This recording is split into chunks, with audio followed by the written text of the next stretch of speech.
I think we could all agree, right? The Las Vegas heat is absolutely no joke. No. It is important this time of the year to stay cool as the heat can take its toll on your health. That's right, and back with more on that. And the warning signs is Dr. Bernard Farzan. He is the Associate Medical Director for Healthcare Partners Medical Group. Great having you back. Good morning. Good to be here. Severe heat. We're a lot of it. I'm looking at the 7-day forecast in the distance right now. It's going to be tragic. It's kind of difficult for people to stay healthy and kind of manage to stay safe. Right. But when you have heart disease, hot days like this can be really difficult. Yeah, that's true. If you have heart disease, if you have other chronic conditions like lung disease, and if you add age on top of that, 65, 70 years of age, your body's natural ability to regulate temperature is impaired. And so that can put you at risk for heat exhaustion and heat stroke.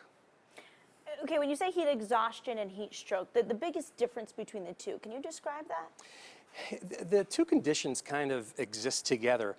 You can say that heat exhaustion is like a precursor to heat stroke. So if you're out there and you're at risk and you're in the heat and you start feeling a little bit faint, you're doing a lot of sweating, you're dizzy, if you just don't feel right, these could all be early warning signs of heat stroke. So this would be a condition where you probably have some heat exhaustion going on and you need to take cover. And the fact is, you should be drinking water before you feel these. But that's not, hey, you're thirsty, drink. Your thirsty drink happened before that. That's true. You want to be hydrated before you head out in the heat. I'll tell you this, you don't necessarily have to be dehydrated to suffer from heat exhaustion or heat stroke. So sometimes just the heat alone, or if you're at risk and your body temperature starts rising, that's when you're going to start suffering one of these two conditions. Yeah. And I can imagine this time of year, it's even more difficult, again, like what Sean was mentioning, having heart disease. But what can someone out there with heart disease do to prevent heat exhaustion, heat stroke?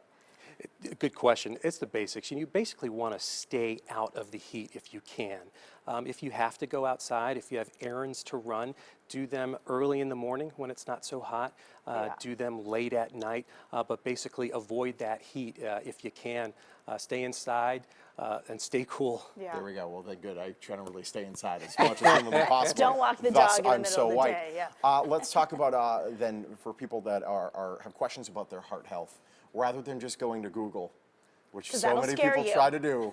What do you suggest we do? These are good opportunities to just write your questions down. I always say make a list. If you have any questions, go see your doctor, go see your cardiologist, and come up with a treatment plan together, maybe review some of your concerns. It's a good opportunity to go see your doc.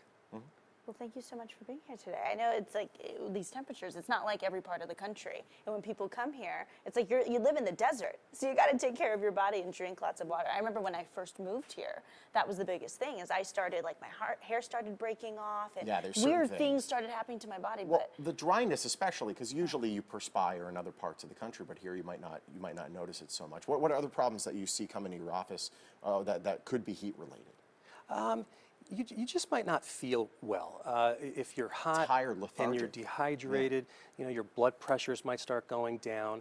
You might need to have your medications adjusted. I always say, you know, just go with your instincts. If you don't feel good, no matter what it is, inside or outside, if you're somebody that's up there in age, go see your doctor. Go see your doctor.